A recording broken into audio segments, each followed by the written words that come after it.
Nós estamos na carta que Paulo escreveu aos irmãos em Roma, no capítulo 11. Achamos por melhor conversar com a igreja mais uma vez nesse estudo que estamos fazendo em formato de sermão sobre esta maravilhosa carta que o apóstolo Paulo escreveu àqueles irmãos que estavam sediados no Império Romano. Hoje nós vamos ver e ler e comentar a partir do versículo 25 ao versículo 36. Abra suas Bíblias e vamos ler com atenção, porque este assunto compete muita dedicação para você inteirar-se no comentário, tá bom? Que Deus nos ajude, assim seja feito. Leitura. Porque não quero, irmãos, que ignoreis este segredo, para que não sejais sábios em vós mesmos, que o endurecimento veio em parte sobre Israel, até que a plenitude dos gentios haja entrado. E assim todo Israel será salvo, como está escrito: de Sião virá o libertador e desviará de Jacó as impiedades. E esta será a minha aliança com eles, quando eu tirar os seus pecados. Assim que, quanto ao Evangelho, são inimigos por causa de vós, mas quanto à eleição, amados por causa dos pais. Porque os dons e a vocação de Deus são sem arrependimento, porque assim como vós também antigamente fostes desobedientes a Deus, mas agora alcançastes misericórdia pela desobediência deles. Assim também estes agora foram desobedientes, para que também alcançarem misericórdia pela misericórdia a vós demonstrada. Porque Deus encerrou a todos debaixo da desobediência, para com todos usar de misericórdia. Ó profundidade das riquezas, tanto da sabedoria como do conhecimento de Deus! Quão insondáveis são os seus juízos, e quão inescrutáveis os seus caminhos! Porque quem compreendeu a mente do Senhor, ou quem foi o seu conselheiro, ou quem deu primeiro a ele para que seja recompensado? Porque dele e por ele e para ele são todas as coisas. Glória, pois, a ele eternamente. Amém. Amado Deus, nós queremos, neste momento, com humildade e sujeição à palavra, poder agradecer da oportunidade de falar com os irmãos e com a igreja. E pedimos que o Senhor nos dê sabedoria, conhecimento e voluntariedade para poder explicar a sua palavra. E em nome de Jesus é que nós agradecemos. Amém. Irmãos, esse texto ele é consequente de quando Paulo contou sobre as oliveiras e que alguns ramos naturais da oliveira seriam cortados e depois de uma figueira brava iam ser enxertados. Depois Paulo diz, olha, cuida vós que não sejais desobedientes, porque se Deus cortou os ramos naturais, pode também cortar os enxertados e colocar novamente, isto é, reenxertar os naturais. Mediante este contexto, Paulo continua e passa agora para a igreja uma declaração e um ensinamento mais aprofundado que cabe a você, irmão da igreja. Ou você abraça a causa de Deus para aprender mais sobre Ele, ou você vai ser um crente superficial, sem conhecimento da palavra de Deus. Por isso que é necessário passar para a igreja os assuntos que se aprofundam tanto mais, para que nós possamos, além de conhecer, solidificar nossa fé. Ter base de fé, isso é importante. Veja que essa leitura nossa, ela ao primeiro ponto, numa leitura rápida, ela deixa cheia com bastante informações e que precisa ser explicadas à luz da palavra de Deus. Veja que Paulo ele é informativo na leitura que nós temos e ao mesmo tempo alcança os mistérios de Deus nos seus devidos limites que Deus permite a todos nós. Bom, irmãos, o que nós podemos comentar dessa leitura que nós acabamos de ler? Primeiro, a entrada da igreja, podemos dizer, na economia de Deus, afeta todo o povo de Israel. A entrada dos gentios à salvação afeta Israel. E Paulo explica com detalhes e sempre na base das Escrituras. Paulo sempre manteve-se grudado aos avisos dos profetas, desde o início do capítulo 9 ao final dessa leitura nossa. Paulo não desgarrou das Escrituras, embora ele não deixou de emitir os seus desejos. Ele disse que a vontade dele é que toda a nação fosse salva. Ele também disse que ele gostaria de ser o anátema de Cristo para poder salvar os seus irmãos.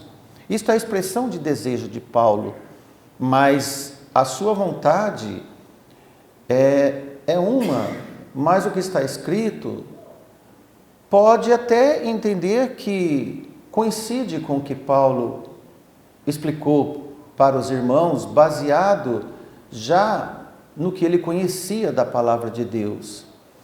Então, agora Paulo solta a informação do retorno a Deus através daqueles que crucificaram Jesus, provocando plena salvação de Israel. E Paulo explica com todos esses episódios da desobediência que eles ainda permanecem, fizeram bem aos povos e para eles também, despertando-os ao arrependimento para o cumprimento das promessas. No versículo 11, no capítulo 11, de 25 a 36, 32, onde nós lemos. Paulo dá o seu último argumento sobre as relações entre a nação de Israel e as nações cristãs dos gentios, as igrejas do Senhor, podemos dizer, no esclarecimento iniciado no 9º capítulo desta epístola. Se nós formos lembrar o 9º capítulo, ele apresenta dois fatos principais. Primeiro, a apostasia de Israel, aparentemente completa e final, como se agora Deus optasse apenas por um povo estranho. E Paulo até cita Oséias. Quando nós lemos 9:25 de Romanos, veja como está escrito. Como também diz em Oséias, chamarei meu povo ao que não era meu povo, e amada o que não era minha amada. Oséias 2:23, onde Paulo cita. Quando nós lemos apenas esse versículo, e é um erro ler, às vezes, e muitas vezes, versículos isolados, nos dá a entender que parece que Deus não ama mais Jacó, não ama mais Israel. Em seguida, Paulo cita Isaías, quando ele diz que apenas um remanescente será salvo. E também nos leva a compreender que de Israel definitivamente apenas um remanescente será salvo. O segundo ponto é que, segundo o fato, as decisões de Deus, mesmo que pareçam arbitrárias ou incompreensíveis, elas não deixam de ser justas. Isto é, qualquer coisa que aconteça conosco, com seu povo, não quer dizer que foi injustiça de Deus.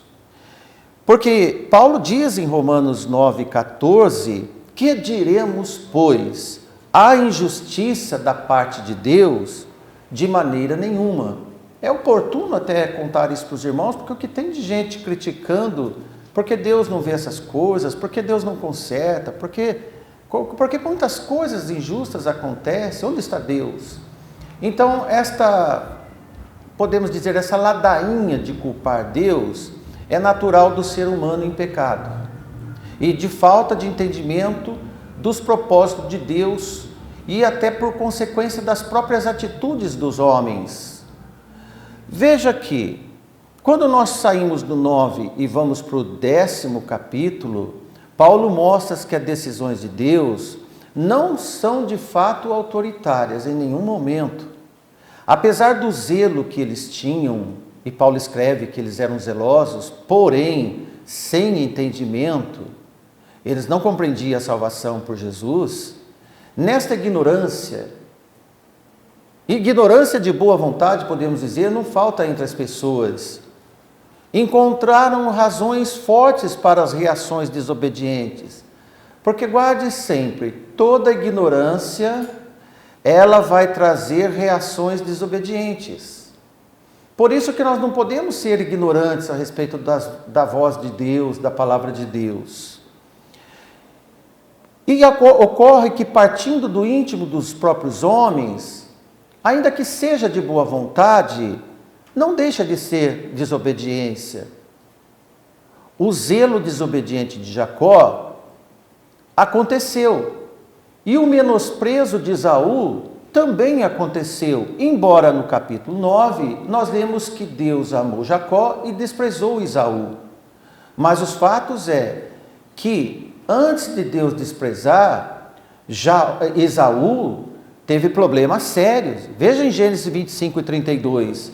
E disse Esaú: eis que estou a ponto de morrer, para que me servirá a primogenitura? Ele fala isso para o seu irmão Jacó, quando ele estava com muita fome, e Jacó tinha um alimento que era um prato de lentilhas. E ele vendeu algo tão precioso, que era a primogenitura, por um prato de comida. Em Hebreus 12:16, nós vemos o relato: e ninguém seja fornicador ou profano como Esaú, que por uma refeição vendeu o seu direito de primogenitura. Olha, irmãos, a síndrome de Esaú não é incomum nas igrejas e nas famílias. Se vende por poucas coisas. Desprezam coisas preciosas por coisas pequenas. Desprezam coisas eternas por coisas passageiras. É comum essa síndrome de Esaú. Mas, pois bem, então diz Paulo, escreve Paulo, citando base nas Escrituras, que Deus amou Jacó e odiou Esaú.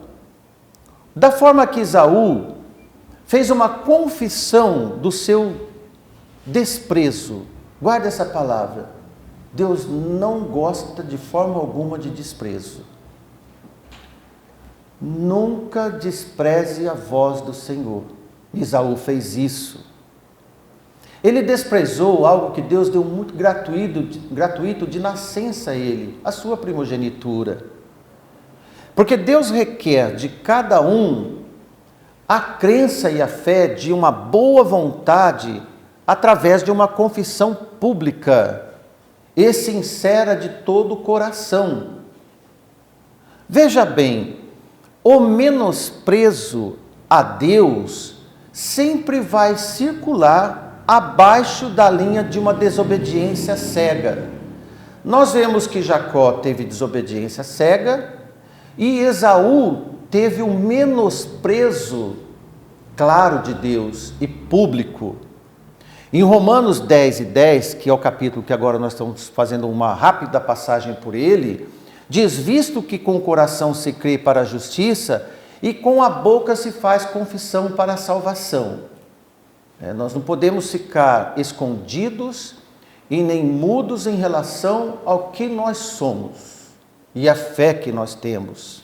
Bom, agora, neste capítulo 11 que estamos lendo, Paulo retorna ou toma a primeira das duas questões que nós citamos, que é a apostasia de Israel, e mostra-nos que, embora o quadro seja turvo por causa do afastamento de Deus, onde nós vemos o afastamento de Deus de Israel?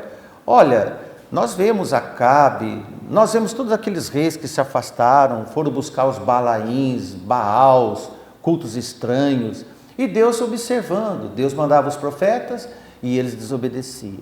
Deus mandava um profeta e eles açoitavam os profetas, desprezavam os profetas. Até Malaquias, quando ele mostra um cenário horrível de Israel, que eles diziam: o que nós estamos fazendo de errado? E estavam fazendo tudo errado.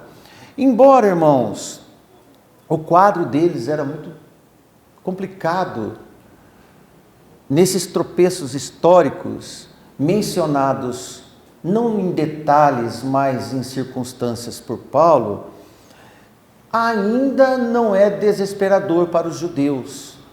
E é exatamente nessa questão que Paulo aborda no capítulo 11.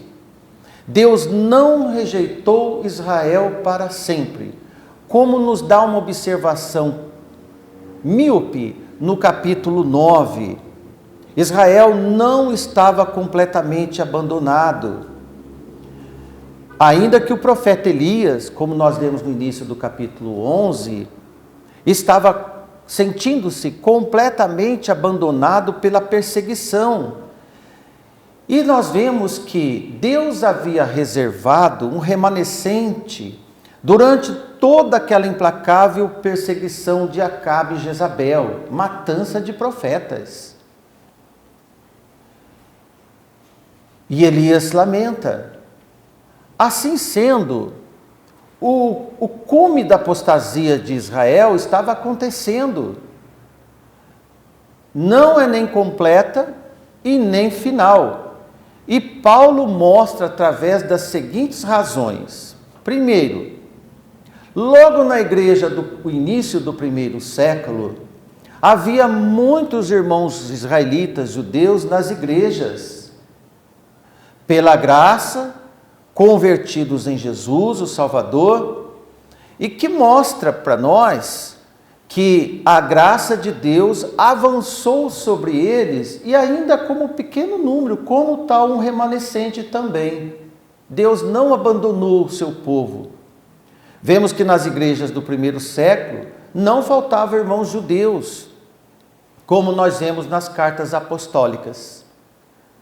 Por conseguinte, a apostasia de Israel não é universal e determinada, como sem chance alguma mais, conforme poderia supor, quando lemos isolado apenas o capítulo 9 desta epístola. Então Isaías escreveu, e Paulo citou para entrar neste assunto, que não era uma condenação eterna e total para eles. No capítulo 9, versículo 27, abra lá e leia para nós conosco, escreve assim Paulo: também Isaías, e essa citação agora é Isaías 10 e 22, clama acerca de Israel, ainda que o número dos filhos de Israel seja como a areia do mar, areia do mar, o remanescente é que será salvo. E a pergunta é: qual remanescente? Os remanescentes do tempo de Elias, ou um outro remanescente que porventura a palavra de Deus nos explica? E não era mesmo aqueles 7.000 remanescentes, era outros remanescentes. Olha, nós não lemos ainda Isaías 10 e 22, mas nós lemos Paulo dizer que havia um remanescente e não diz qual é. Então é importante considerar que Elias veio antes de Isaías. Portanto, não se refere a esses 7.000 remanescentes que Deus havia reservado no tempo de Acabe, onde eles eram escondidos de 50 e 100, 50 e 100 e eram alimentados com pão e água durante muito tempo. Quando nós lemos no início do capítulo 11 o lamento de Elias, na resposta divina ao lamento de Elias, Deus deu essa resposta para que acalmasse o coração de Elias. Bem depois, esta profecia de Isaías, que Paulo relembra em Romanos 9, 27, onde nós acabamos de ler, era contra a Síria, nos tempos do cativeiro, quando fosse feri-los à maneira dos egípcios. E faço questão que você leia Isaías 10 e 24. Olha o que Isaías escreve. Foi esse versículo que Paulo citou.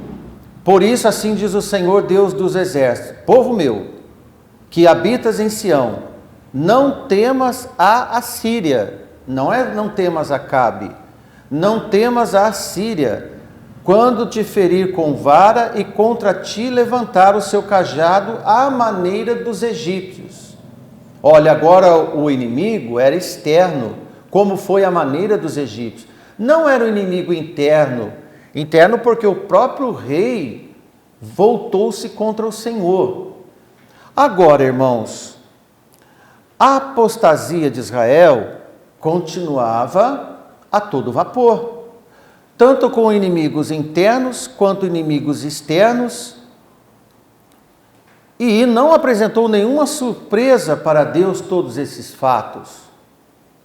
Faz parte do plano divino, baseados na sua justiça, na sua onisciência. A onisciência quer dizer que Deus sabe tudo em todos os tempos. Deus vê todos os tempos como se fosse o momento exato. E nós não compreendemos. E se nós queremos compreender, nós vamos criar doutrinas. Não é essa a intenção nossa. E nem devemos. Devido a essa apostasia de Israel, voltando ao nosso tema, a evangelização foi transferida para os gentios. E a prova dessa profecia somos nós. Nesse momento, nesse século, nessa história, onde nós lemos em Romanos 11, do versículo 7 ao versículo 24. Não vamos retornar, mas é fato. O apóstolo dos gentios demonstra que um remanescente não pode ser o cumprimento das profecias relativas ao futuro da nação de Israel. Porquanto haverá ainda e vai haver uma restauração nacional. Olha, a restauração nacional é um povo, a fim de se cumprir as provisões do pacto de Abraão, porque Deus prometeu isso para Abraão. E se nós formos ler, Deus prometeu de fazer uma grande nação que servisse a Ele, e agora nós vemos acontecer uma grande nação que não para de desobedecer a Deus. Onde nós vamos ajuntar todas essas informações para entender melhor o que a Bíblia nos informa? Mas quando nós lemos a semana passada o capítulo 11, versículo 16, Paulo começa a abrir essa questão e apresentar para nós. Ele lembra que ele disse que a porção consagrada terá ainda que levedar a massa inteira, consagrando-a a Deus? E está assim o versículo 16. E se as primícias são santas, Abraão, todos os patriarcas são santos, a massa também é. E se a raiz é santa, também os ramos são. Lembra que nós pregamos e anunciamos para os irmãos que o versículo 16, ele fala em duas. Primeiro, uma profecia da massa santa, e depois nós vemos Paulo extrair da vegetação, possivelmente nós vemos aqui de uma oliveira, quando ele já diz sobre os enxertos, logo mais, no capítulo 11. Então, o que diz? A raiz deverá, já nesse tempo da restauração, porque nós vemos que o Senhor, Ele corta os galhos, coloca outros, tira um galho, coloca outro, e depois, quando nós vemos visualização no final de tudo, nesta videira tem galhos de figueira brava e também tem galhos naturais. Interessante isso, irmãos, que a raiz deverá finalmente transferir a sua vida para os ramos, definitivamente. E esse deve ainda produzir fruto espiritual.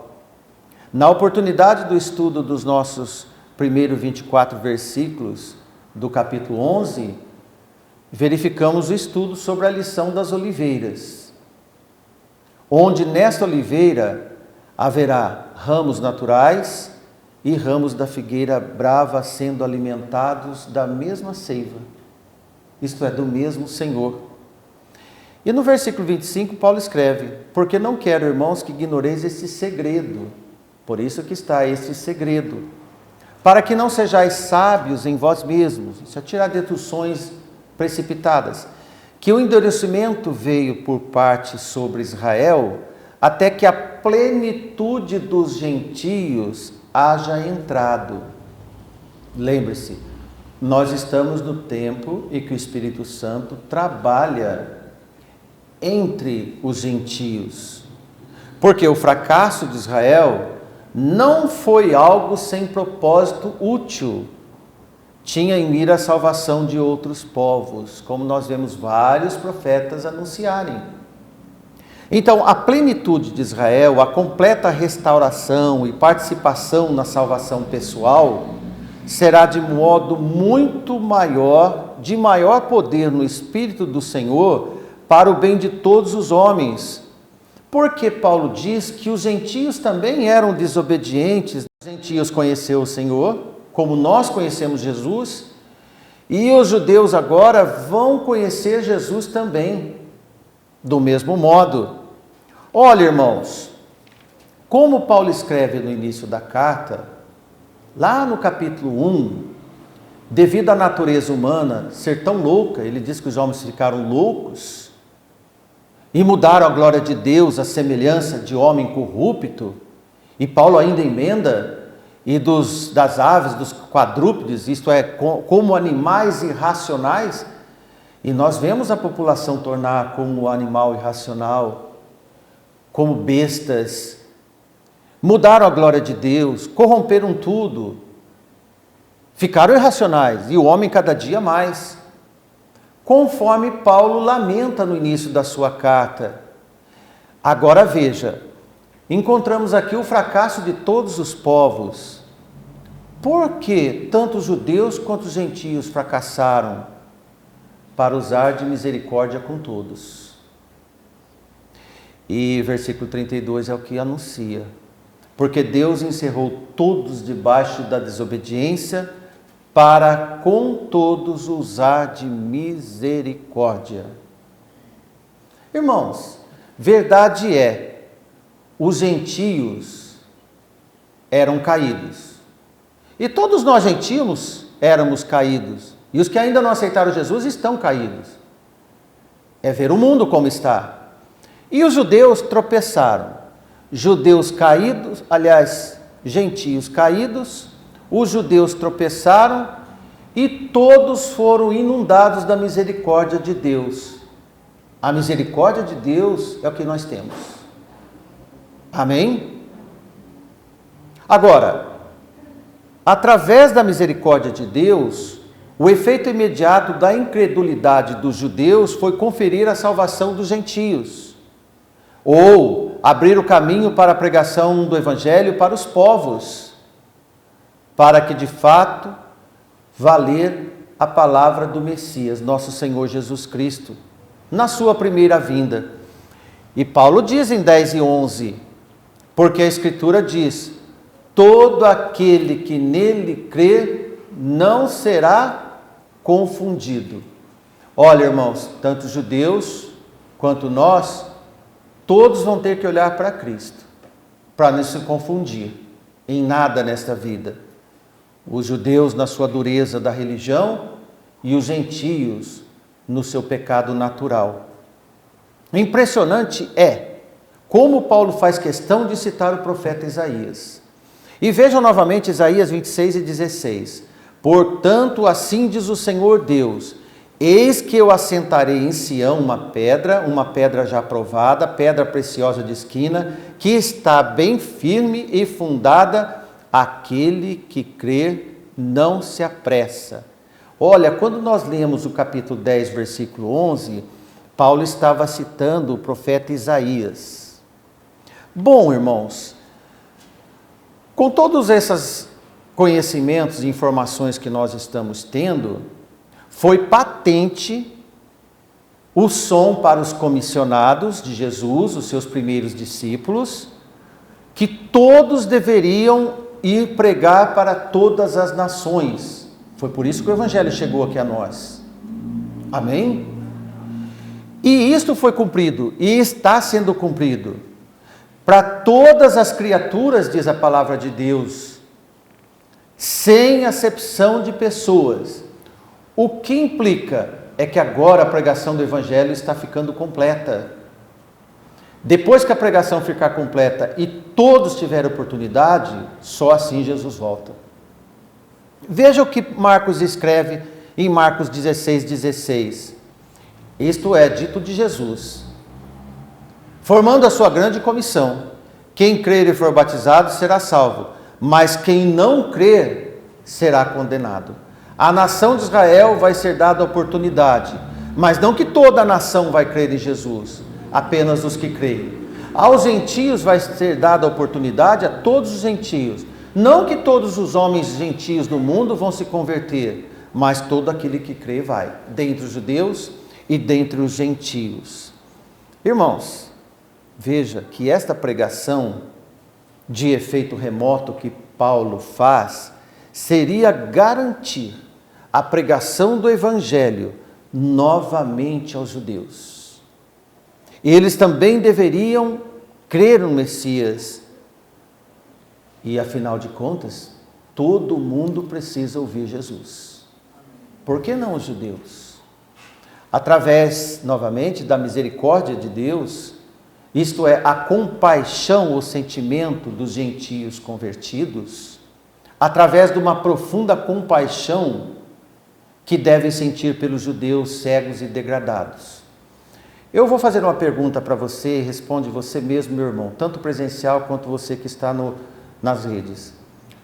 Qual o sentimento que você, meu irmão em Cristo, tem pelos judeus hoje? Eu creio que todos os salvos têm um profundo sentimento de amor aos judeus.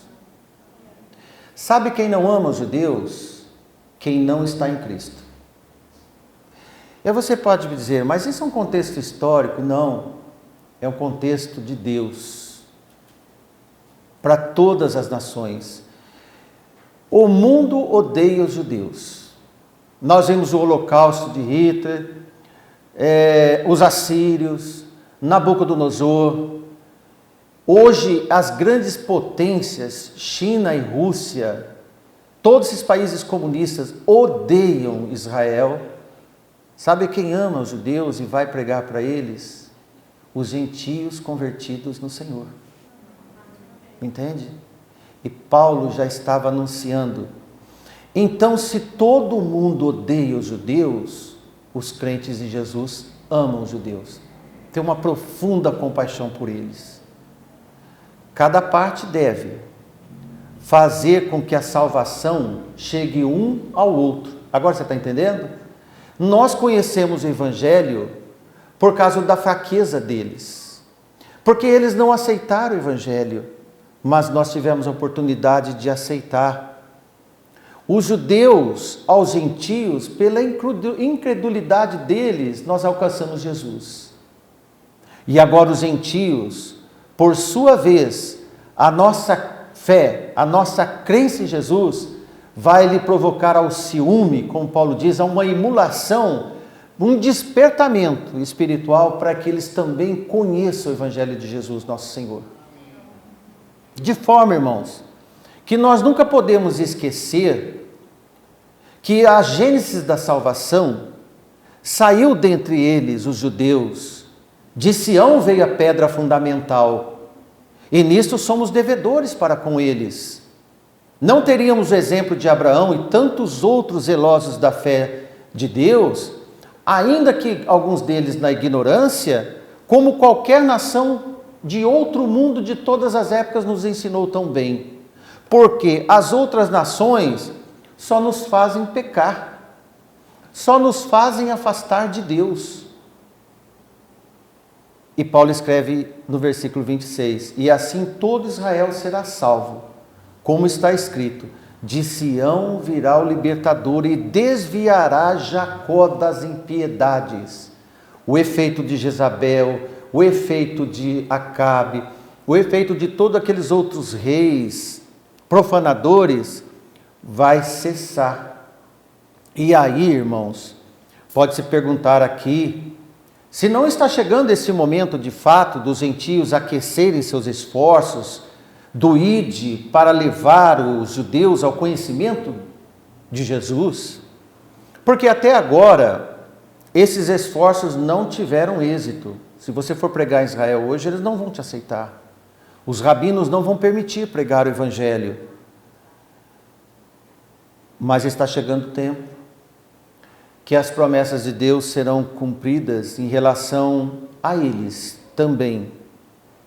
E haverá irmãos cristãos movidos, além da compaixão por eles, movidos para o anúncio do clamor a arrependimento a esses judeus que serão tão degradados e tão perseguidos pela história. E esses homens de Deus, que pode ser qualquer um de nós que Deus chamar, serão agentes eficientes na extensão do Evangelho para todo o mundo. Assim como chegou a todas as nações vão levar para eles o Evangelho. Irmãos, que chegue logo este momento em que eles sentirão como deveriam sentir, isto é, a presença de Deus. Os filhos rejeitados e abandonados de Abraão, e quando os seus trabalhos pela conversão será apenas pelo conhecimento de Jesus Cristo, o Salvador. Da mesma forma como qualquer um de nós chegou a conhecer Jesus. A própria desobediência e a miséria sempre termina redundando para o bem e o arrependimento. A própria incredulidade é usada por Deus para surtir um bem eterno. Isto é ensinado direta e exclusivamente em Romanos 11:32, como nós lemos, onde se acha a conclusão dessa questão, porque Deus encerrou todos debaixo da desobediência. Todos quem? Judeus e gentios. Nós temos um passado de desobediência. E os judeus têm um passado de desobediência, para com todos usar de misericórdia. Porque Deus encerrou todos os homens debaixo da incredulidade, levando-os a sofrer por este motivo. Por isso o homem sofre, a fim de que exercesse misericórdia, finalmente, para com todos. Isto, irmãos, nos demonstra nas Escrituras a universal aplicação do poder do Evangelho a todos os povos e nações, atingindo em cheio os judeus, embora não ensine a redenção universal, isto é, total, como se sucedera, algo comentado em João 14,6 por Jesus. E disse Jesus: eu sou o caminho, a verdade e a vida, e ninguém vem ao Pai senão por mim. Jesus disse isso no campo dos judeus, e ele foi rejeitado pelos judeus. E quem não era judeu, entendeu. De forma, irmãos, para terminarmos uma das últimas leituras nossas dessa noite, Paulo escreve em Efésios capítulo 1, 3 versículos nós vamos ler a partir do 10, de tornar a congregar em Cristo todas as coisas, na dispensação da plenitude dos tempos, tanto os que estão nos céus como os que estão na terra. Era assim no início, irmãos, em Adão, antes de Adão? Antes de Adão era, e vai retornar a ser. É isto que Paulo escreve. Nele, digo, em quem também fomos feitos herança, havendo sido predestinados conforme o propósito daquele que fez todas as coisas segundo o conselho da sua vontade, com o fim de sermos para louvor da sua glória, nós que primeiro esperamos em Cristo. Interessante, irmãos, quem espera em Cristo primeiro não foram os judeus. Quem espera em Cristo e aceita Jesus de verdade foram os gentios. Eles esperavam e não acreditaram. Quem não esperava foi recebido por ele. Então a expressão de tornar a reunir em Cristo, e nós lemos que tanto os anjos quanto os homens estavam em primeiro lugar de sujeição numa harmonia ao Filho de Deus, lá no início, no seu Criador comum. Mas um homem separou desta comunhão, a começar por Adão. E quando Adão pecou, não existia judeus e gentios na sua geração. Antes de Abraão eram todos iguais, e voltaremos nessa condição, todos iguais perante Deus, até que o Filho de Deus, por sua humilhação e sofrimento na humanidade, recupere e une todos os que fielmente cheguem a Ele, como Abraão chegou. E aí, irmãos, na natureza humana de Cristo, ele preside o reino, ao qual, no mundo da glória, ele e seus anjos pertencem. O argumento do apóstolo Paulo aproxima-se daqui à sua conclusão. Ele já havia abordado todos os pontos necessários. Já havia demonstrado que a rejeição de Israel não é contrária nem à justiça, nem às promessas divinas. Ele havia demonstrado conclusivamente a Israel as suas próprias responsabilidades e consequências. Mas agora Paulo parecia ver todo o mistério dos propósitos divinos desdobrando-se diante dele. Abandona então um método restringido e formal de argumentação humana, até que então venha se impondo a si mesmo, pelo Espírito Santo do Senhor. Por isso que Paulo escreve: não quero, irmãos, que ignoreis este segredo ou este mistério. Compreende agora, irmãos? Porque não sejais sábios em vós mesmos, que o endurecimento veio em parte sobre Israel, até que a plenitude dos gentios seja entrado. Essa é uma expressão característica de Paulo, a qual ele usa a fim de enfatizar qualquer coisa que tenha importância especial. Então não podemos deixar de pregar para os irmãos, para que os irmãos compreendessem, dando atenção aos escritos que ele dizia, tudo tornando a salvação eterna e ao conhecimento do nosso Senhor Jesus Cristo. Por isso que o versículo 36 termina desta forma: porque dele, e por ele, e para ele, são todas as coisas. Glória, pois, a ele, eternamente. Amém. Que Deus nos abençoe, irmãos, neste ensino que Paulo trouxe para a igreja. E nós hoje somos a igreja do Senhor. E precisamos compreender que na nossa vida nós temos responsabilidades, não apenas na nossa conversão, mas de pregar o Evangelho a todos os que estão no nosso alcance. Obrigado e amém. Boa semana a todos. Que Deus nos abençoe.